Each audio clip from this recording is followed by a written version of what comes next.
여러분, 최근에 여러분 누군가에게 화를 내신 적 있으신가요?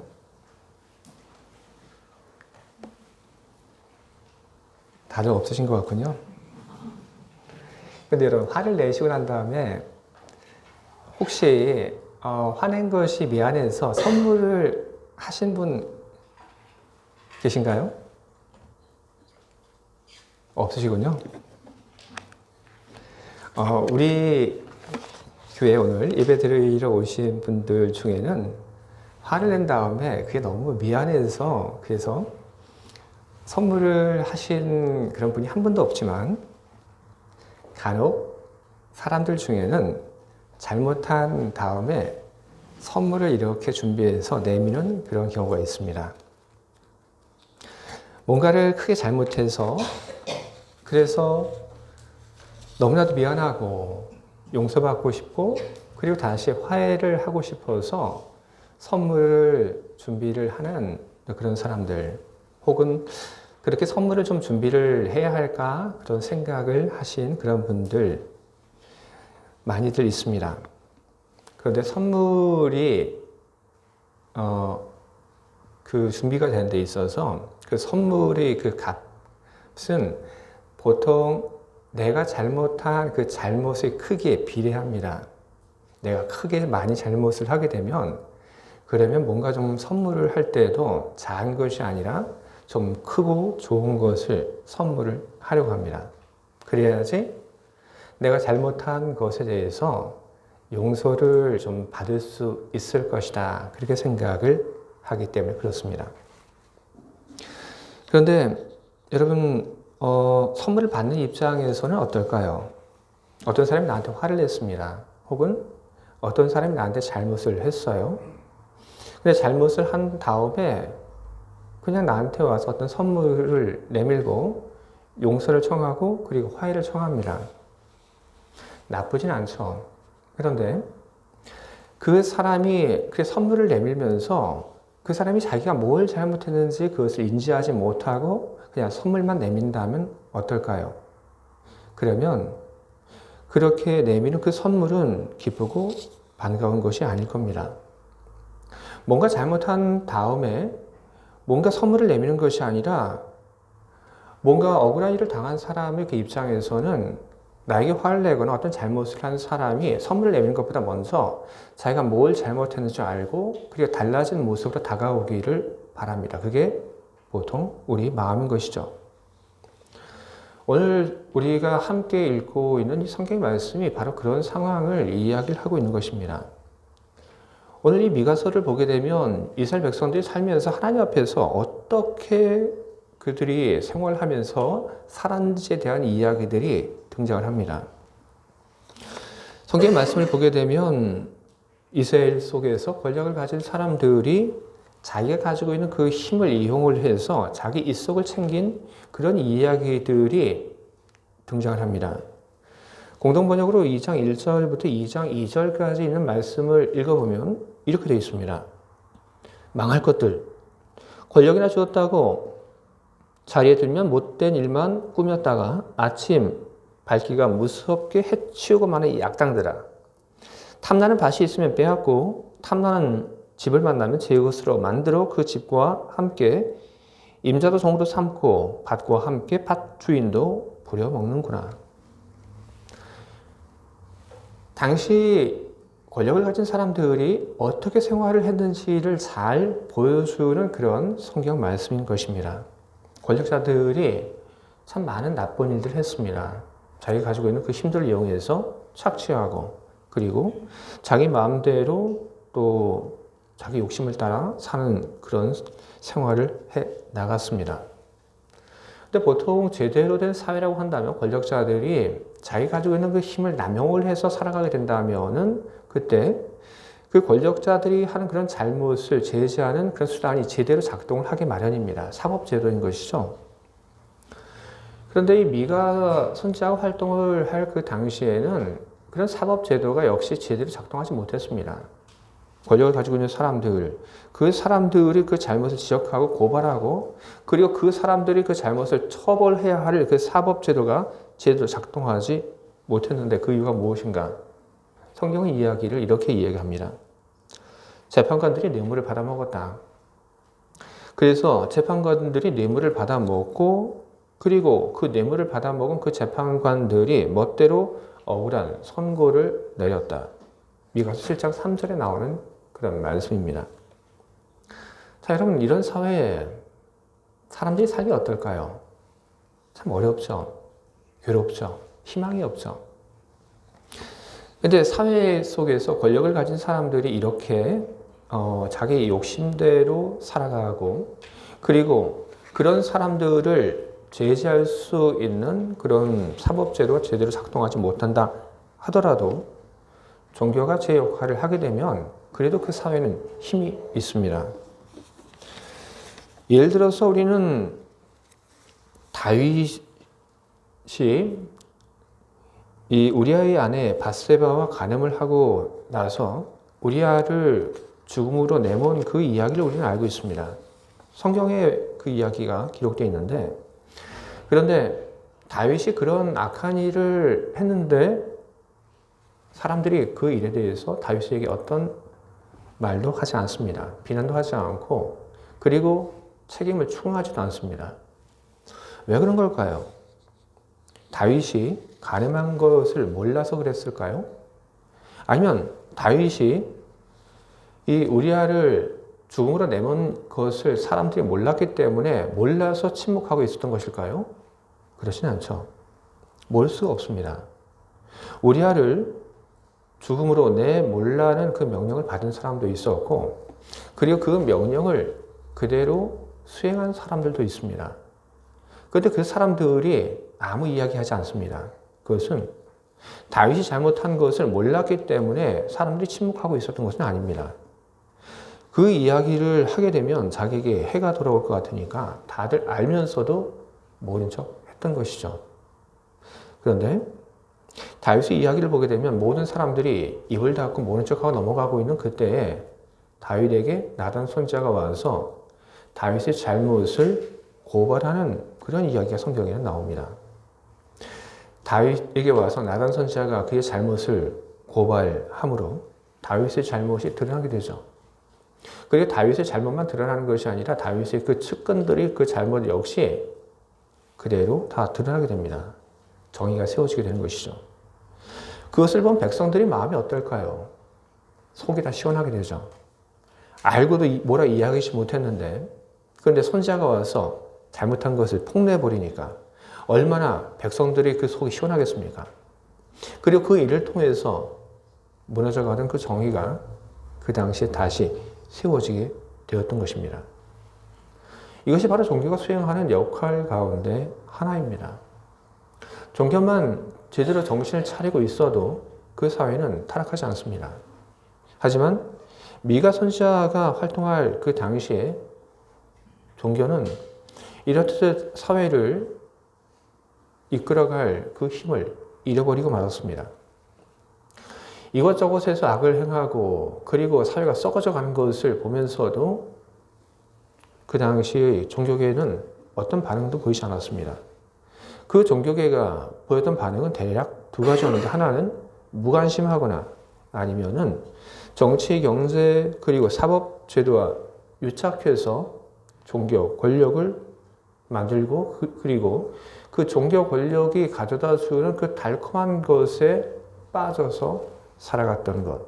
그것이 미가 선지자가 활동했을 그 당시의 그 종교계의 모습이었던 것입니다. 이런 사회, 그 사회가 어떤 방향으로 어떻게 변화되어 갈까 우리는 보지 않아도 우리는 충분히 짐작을 하게 됩니다. 점점 안 좋은 쪽으로 변해가게 되죠. 나라의 지도자라고 하는 사람들이 자기밖에 알지 못하고 정의가 없고 그리고 자기들이 가지고 있는 그 정치적인 힘, 경제적인 힘을 가지고 다른 사람의 것을 착취하고 빼앗아 가는 그런 사회. 그런 잘못에 대해서 입을 꾹 닫고 그 잘못을 지적하지 못하는 사법제도와 종교가 있는 그 사회. 그 사회 속에서 일반 사람들이 희망을 가지고 일반 사람들이 정의롭게 살아간다고 하는 그것은 있을 수 없는 일들입니다. 나라의 지도자가 보여주었던 좋지 않은 모습, 그것은 점점 이스라엘 당시 그 사회를 썩게 만들었고, 그래서 이스라엘 전체가 정의와는 거리가 먼 그런 삶을 추구하며 하나님의 그 말씀과는 정반대되는 그런 길로 걸어가고 있었습니다. 결국 이렇게 되니까 하나님이 직접 이스라엘 백성들 앞에 나서게 됩니다. 하나님께서 이스라엘을 향해서 재판을 걸게 됩니다. 우리는 살면서 좀 어떤 답답한 일을 우리들이 만나게 될 때 좀 창피하긴 하지만 그 창피를 무릅쓰고 우리는 공개적으로 우리 이야기를 우리는 오픈하는 그런 경우가 있습니다. 특히 TV에 그런 프로그램들이 요즘 참 많이 나오죠. 내가 이런 일들이 있는데 과연 이게 누가 잘못한 것인지 한번 따져보자는 그런 마음에서 지금 많은 TV 그 프로그램 속에 그런 답답한 일들을 가지고 있는 사람들이 나와서 자기 이야기를 합니다. 그것과 똑같이 하나님 그러셨습니다. 하나님과 그리고 이스라엘 사이에 있었던 그 일을 두고 하나님께서는 한번 따져보자. 산천초목이 다 보는 앞에서 한번 따져보자. 누가 잘못했는지, 뭐가 잘못됐는지 한번 따져보자. 하나님 그렇게 이야기를 하시죠. 그러면서 하나님께서는 이야기를 하십니다. 내가 너희들에게 해준 일이 무엇이냐 언급하시죠. 그리고 또 이야기를 하십니다. 내가 너희들을 위해서 한 일은 이것밖에 없는데 도대체 내가 너희들에게 뭘 잘못했기에 너희들이 이렇게 악을 일삼고 너희들이 이렇듯 내가 인도하는 그 방향과는 정반대되는 방향으로 삶을 살고 있느냐. 하나님이 이렇게 추궁을 하십니다. 하나님께서 온 이스라엘을 대상으로 재판을 걸고 그리고 산천초목 앞에서 잘잘못을 따져보자고 이야기하시며 하나님께서 이야기를 꺼냈을 때 그때 이스라엘은 뭘 느꼈냐면 이거 분위기가 정말 심상치 않다. 이스라엘은 그것을 느끼게 됩니다. 잘잘못을 따져보자는 그 하나님, 그 말씀 앞에 하나님이 그 하시는 그 말씀 앞에 이스라엘은 그 뭐라 반박할 말이 한 마디도 없었습니다. 하나님 하신 말씀이 다 옳았습니다. 그렇게 되니까 이스라엘은 이제 걱정이 되기 시작합니다. 이제 하나님과의 관계가 틀어지게 되었고 이제 하나님께서 저렇게 진노하시니 하나님께서 우리에게 벌을 내지 않으실까? 그들은 두려워하기 시작합니다. 그런 걱정, 그런 두려움 속에 있었던 이스라엘 사람들은 하나님께 용서를 받고 하나님과 이전에 좋았던 그 관계로 다시 되돌아가고 싶어 합니다. 그런 마음에서 그들은 고민하기 시작을 합니다. 우리가 어떤 선물을 하나님께 드리면 좋을까? 우리가 어떤 선물을 하나님께 드리면 하나님께서 그 마음을 푸시고 우리를 용서하시고 우리가 과거의 그 관계로 다시 되돌아갈 수 있을까? 이스라엘 사람들은 바로 그런 이야기를 하고 어떤 선물을 하나님께 드릴까를 자기들끼리 이야기하며 뭐가 좋을까? 그들은 찾게 됩니다. 그들의 고민의 흔적이 이와 같은 말에 담겨져 있습니다. 미가서 6장 6절부터 7절까지 기록되어 있는 말씀입니다. 내가 무엇을 가지고 여호와 앞에 나아가며 높으신 하나님께 경배할까? 내가 번제물로 1년 된 송아지를 가지고 그 앞에 나아갈까? 여호와께서 천천의 수연 양이나 만만의 강물 같은 기름을 기뻐하실까? 내 허물을 위하여 내 맏아들을 내 영혼의 죄로 말미암아 내 몸의 열매를 드릴까? 아멘. 이스라엘은 지금 선물을 지금 걱정하고 있습니다. 어떤 선물을 드리면 좋을까? 뭘 드릴까? 수없이 많은 짐승을 가져다가 그걸 하나님께 드릴까? 아니면 나의 사랑하는 아들을 하나님께 바칠까? 그러면 용서해 주실까? 아니면 또 무언가를 드릴까? 그런 고민 앞에 하나님께서 이야기를 하십니다. 아니, 내가 원하는 건 그런 것이 아니야. 내가 원하는 것은 그런 선물을 나는 원하지 않아. 하나님이 이야기하십니다. 나는 너희들이 이야기하는 그런 선물을 원하지 않고 나는 바로 너희를 원해. 주님 그렇게 얘기를 하십니다. 그런 너희는 무엇이냐 하면 달라진 너희야. 선물을 원하는 것이 아니라 달라진 삶을 살아가는 바로 너 자신을 나는 원해. 하나님 그 이야기를 하십니다. 그래서 하나님께서 6장 8절을 보면 이렇게 이야기를 하시죠. 사람아 주께서 선한 것이 무엇임을 내게 보이셨나니 여호와께서 내게 구하는 것은 오직 정의를 행하며 인자를 사랑하며 겸손하게 내 하나님과 함께 행하는 것이 아니냐. 아멘. 하나님은 어떤 선물을 원하지 않으셨습니다. 하나님은 바로 달라진 삶을 살아가는 이스라엘 사람들, 바로 그 사람들을 하나님께서는 원하셨던 것입니다. 오늘 우리는 이와 같은 하나님의 말씀을 보면서 우리 삶이 어떻게 되어야 할까 하는 그런 생각을 우리는 하지 않을 수 없습니다. 우리는 이스라엘 백성들처럼 어떤 죄를 대놓고 우리는 저지르며 살지 않습니다. 하지만 하나님께서 오늘 이야기하신 바로 그 말씀들, 정의를 행하고 인자를 사랑하며 겸손하게 내 하나님과 함께 행하는 것, 그것은 어떤 죄를 저지른 사람만을 향해서 하나님께서 하시는 이야기가 아니라 모든 사람들에게 하나님께서 하시는 말씀인 것입니다. 모든 사람들이 언제나 그렇게 살아가기를 바라는 것이 바로 하나님의 마음인 것이고, 그리고 그것이 하나님의 요구인 것입니다. 오늘 우리는 하나님의 요구하시는 그 정의와 인자와 그리고 겸손하게 하나님과 함께 행하는 것에 대해서 우리는 고민하지 않을 수 없습니다. 하나님께서 이야기하신, 명령하신 그 정의, 정의라고 하는 것은 여러분 뭡니까? 정의라고 하는 것의 뜻풀이가 어떻게 되죠? 어렵지 않죠. 그 뜻, 정의라고 하는 것의 그 뜻을 이야기하는 것은, 정의라고 하는 것은 무엇이냐? 그것은 옳음이라고 이야기할 수 있습니다. 정의라고 하는 것은 옳음이다. 정의 그 뜻풀이를 하는 것, 그 의미를 이해하는 것, 이런 그것은 하나도 어렵지 않습니다. 그런데 어려운 것은 무엇이냐면 그 내용입니다. 그래.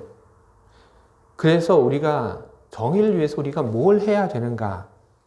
그 정의의 내용들이 바로 어려운 것이고, 그 정의의 내용이 무엇인가 하는 것이 바로 우리 관심인 것입니다. 그래서 성경을 보게 되면 정의가 무엇인가 하는 그 뜻풀이에 대해서 성경은 그렇게 많은 이야기를 하고 있지 않습니다.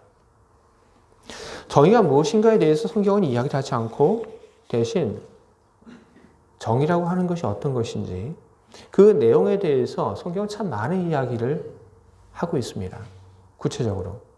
다른 사람에게 손해를 끼쳤을 때 그때 어떻게 해라. 그 얘기는 무엇이냐면 바로 그것이 정의의 내용인 것입니다. 어떻게 해라. 여러분, 인자라고 하는 것도 역시 마찬가지입니다. 인자를 사랑한다고 하는 것. 이때 인자라고 하는 것은 사람을 얘기하는 것이 아니라 인자함을 이야기하는 것입니다. 하나님이 원하시는 것, 그것은 인자함을 사랑하는 것이다. 인자가 무엇인지, 인자에 대한 그 뜻을 우리가 풀이하는 것, 그것은 어려운 일이 아닙니다. 하나님과 함께 행하는 것, 그 뜻이 무엇인지 그 뜻을 풀이하는 것, 그것 역시 어려운 것은 아닙니다. 우리에게 어려운 것은 그 내용이 무엇인지를 발견하는 것, 그리고 그 내용이 무엇인가를 발견한 후에 그리고 그것을 우리 삶 속에서 실천해 나가는 것, 여러분 바로 그것이 어려운 것이고 그것이 우리가 바로 해야 할 일들인 것입니다. 그래서 우리는 하나님께서 말씀하신 그 말씀을 들으면서 우리는 먼저 그 내용들을 채워가는 일들을 해야 하는 것입니다. 하나님께서 우리들에게 바라시는 것, 정의죠. 그리고 인자함이죠. 그리고 하나님과 함께 행하는 것이죠.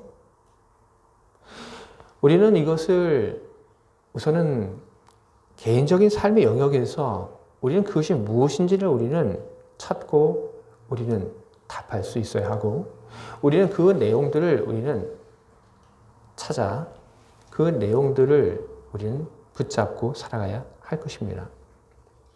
저는 저 개인적으로 정의에 대한 그런 그 고민을 좀 해봤습니다. 오늘 이 말씀을 읽으면서 나에게 있어서 정의라고 하는 것은 무엇일까?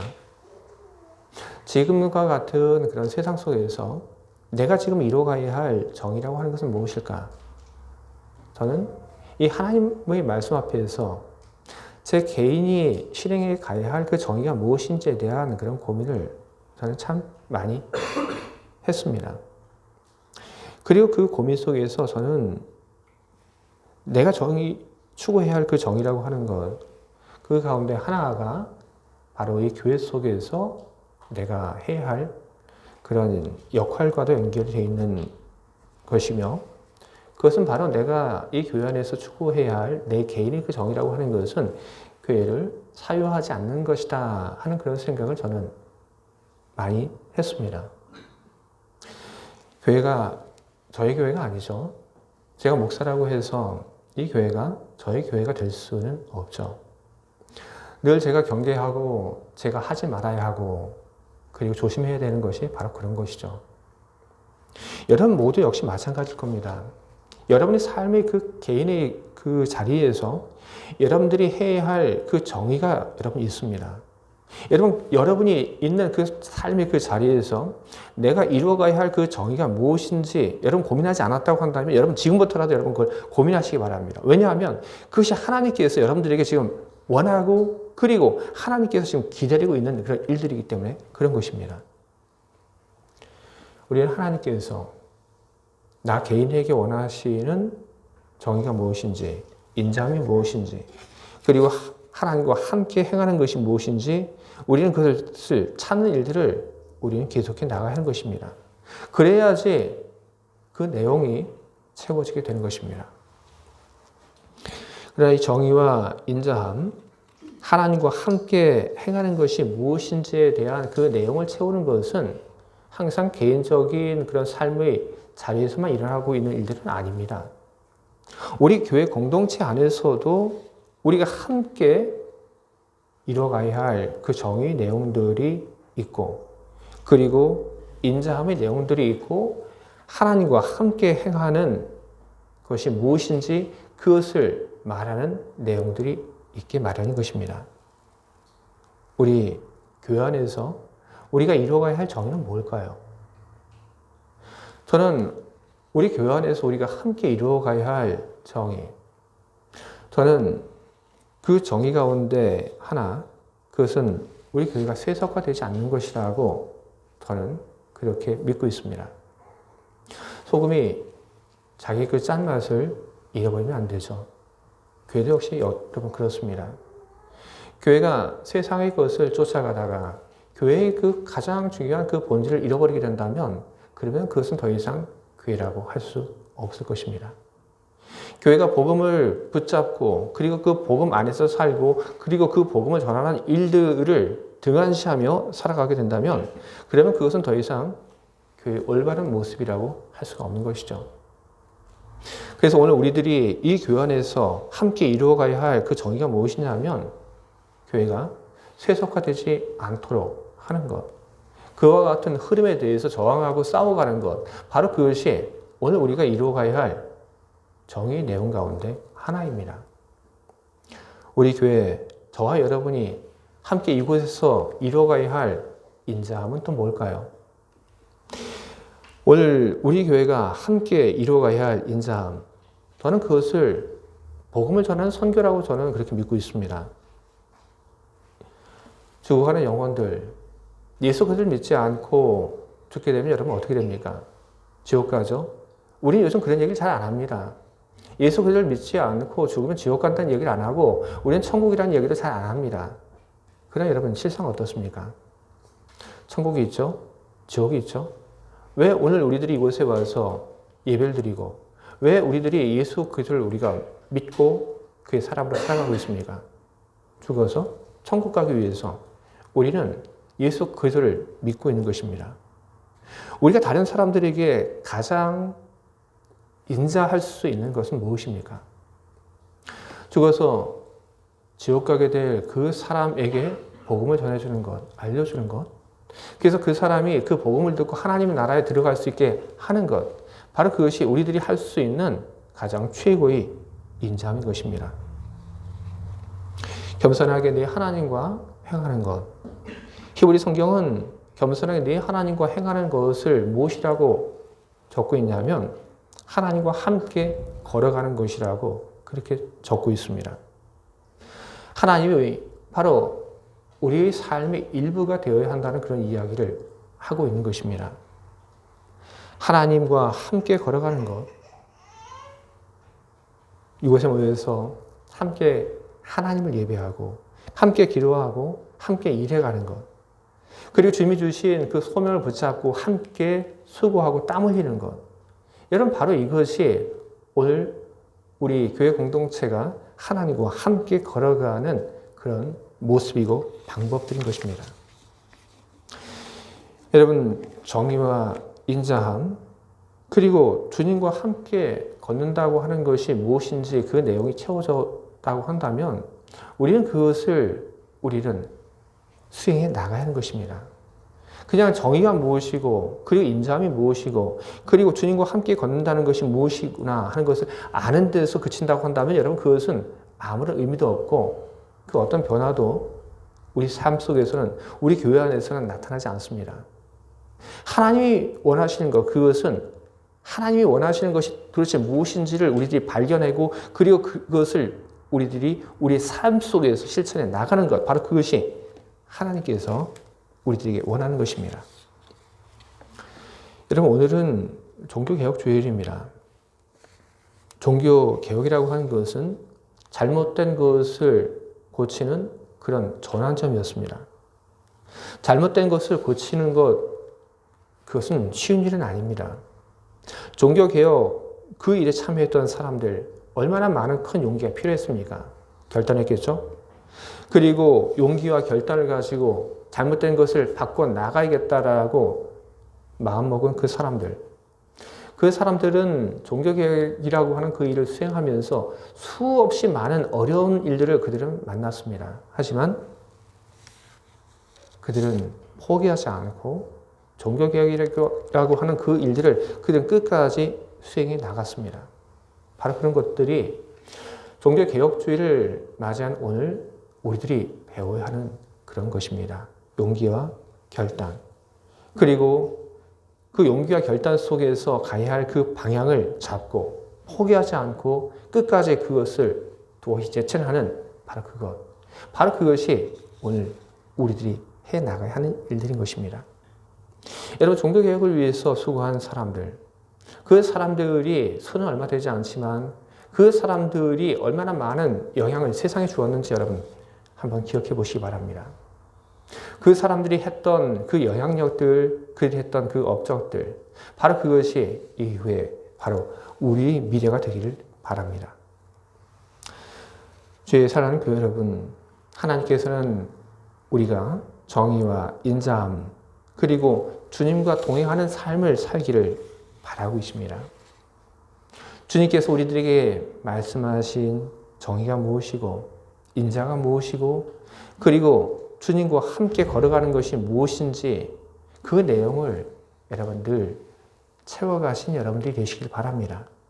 그리고 우리 교회 공동체가 함께 이루어가야 할 정의와 그리고 인자, 그리고 주님과 함께 걸어가는 것이 무엇인지를 여러분 이해하시고 그리고 그 일에 여러분들이 참여해 주시기를 여러분들에게 부탁을 드립니다. 하나님이 원하시는 것. 여러분 그것은 그 어떤 선물이 아닙니다.